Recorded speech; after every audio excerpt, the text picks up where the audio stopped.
میں بچوں سے کہتا ہوں وقت کو غنیمت جانو میرے عزیز بچوں، جو اللہ نے تمہیں ماں باپ کی دولت سے نوازا ہے یہ دوبارہ نہیں ملتے۔ ایک بار ان کا جنازہ نکل جاتا ہے تو دنیا میں اندھیرا چھا جاتا ہے، پھر دوبارہ باپ کی جیسی کوئی چھت بھی نہیں ملتی اور ماں کی جیسا کوئی سایہ بھی نہیں ملتا۔ یہ یاد رکھنا ہمیشہ۔ ایک نوجوان کو میں نے دیکھا تھا، وہ بڑا عیاش طبیعت کا تھا، ماں بیوہ ہے، بہت پہلے ہی شوہر کا انتقال ہو گیا تھا، بچہ صرف 4 سال کا تھا یا چھوٹا سا، جب سے وہ گھروں کے کام کر کر کے اپنے بچے کو پالتی تھی۔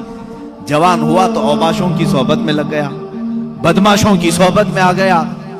ماں کو اب اس سے بڑا دھچکا اور کیا لگے۔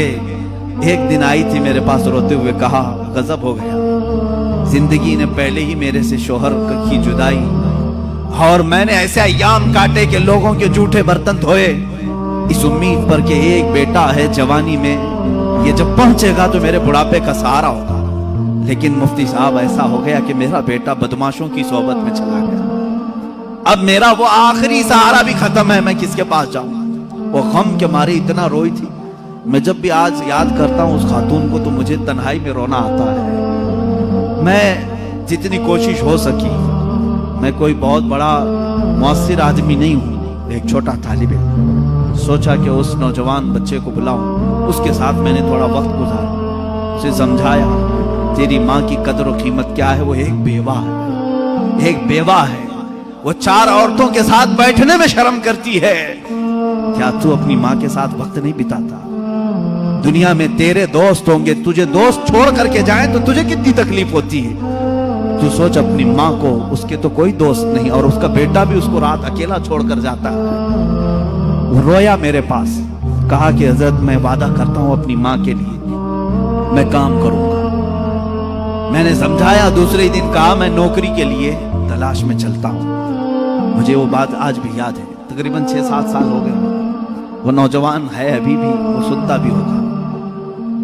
اس نے کہا اماں سے میں کہتا ہوں میں نوکری کرتا ہوں۔ ماں اس دن بڑی خوش ہوئی، کہا حضرت آپ نے میرے بچے کو سیدھے راستے پر لانے میں بڑی میری مدد کی ہے، بس زندگی کی ایک ہی خواہش رہ گئی ہے کہ میں اپنے بیٹے کی کمائی کھا لوں، میرا بیٹا کما کر کے لایا ہو میں وہ کھا لوں۔ زندگی پر لوگوں کے جھوٹے برتن دھو دھو کر کے بچے کو پالا ہے، ایک بار میرا بیٹا کھلائے مجھے۔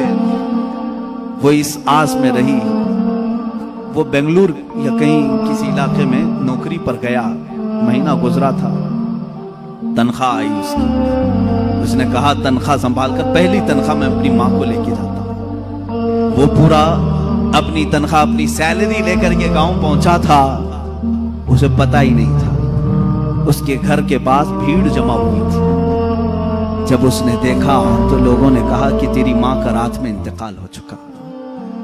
اس نے وہ پیسوں کا لفافہ اپنی ماں کے قدموں میں رکھا، آج تک جب کبھی وہ ملتا ہے تو پھوٹ کر روتا ہے، کہتا ہے میری ماں اسی آس میں دنیا سے چلی گئی کہ بیٹے کی ایک کمائی کھا لی، لیکن مجھ سے زیادہ بدنصیب کون ہے اس دنیا میں جو ماں کے کمائے ہوئے جھوٹے برتن کو دھوئے ہوئے کمائی تو کھا لیا، اپنے ہاتھوں کا ایک لقمہ میں اپنی بیوہ ماں کو کھلا نہیں سکا۔ اے نوجوانوں، کیا اسی کا نام زندگی ہے؟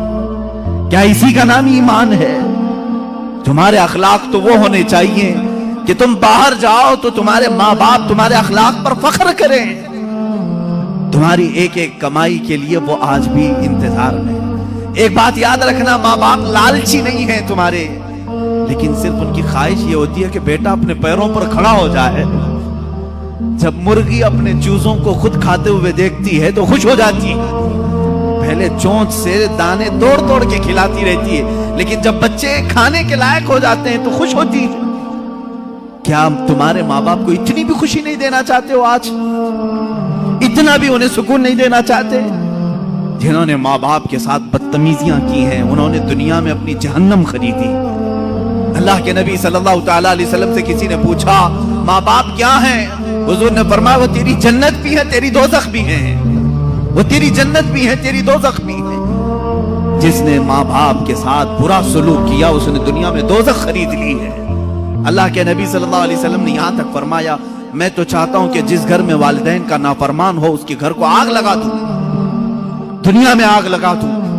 یہ بات یہاں سے نکلی تھی کہ تم امت مصطفیٰ ہو، میرے اخلاق، میرے آقا کے اخلاق تو یہ تھے، عام خاتون جو دنیا کی ہے، مدینے کی گلیوں میں بوڑھی عورت ہے، پھٹے کپڑے ہیں، الجھے بال ہیں، اس کی بات سننے کے لیے پورے کائنات کا آقا کھڑا ہو سکتا ہے تو ہے میرے عزیز، تم اپنی ماں کے لیے تھوڑا سا وقت نہیں نکال سکتے؟ اپنی ماؤں کے پاس وقت گزارو۔ میں سمجھتا ہوں دنیا کا عظیم وقت ہے، دنیا کا عظیم وقت ہے۔ میں بھی آج اپنی ڈائری میں میں نے لکھا ہے، میں نے بہت ساری جگہوں پر تعلیم حاصل کی ہے، مدرسوں میں پڑھا ہوں، حفظ قرآن ہوا ہے، عالم پڑھے ہیں یا مفتی کورس کیے ہیں، جہاں جہاں وقت گزارے ہیں، لیکن میں نے محسوس کیا ہے میری زندگی کا سب سے قیمتی وقت وہ ہے جب میرے باپ بیمار تھے اور میں ان کے قدموں میں بیٹھا رہا، ان کی آخری نصیحتیں سن رہا ہوں۔ اس سے بہتر وقت ہماری زندگی میں نہیں آیا۔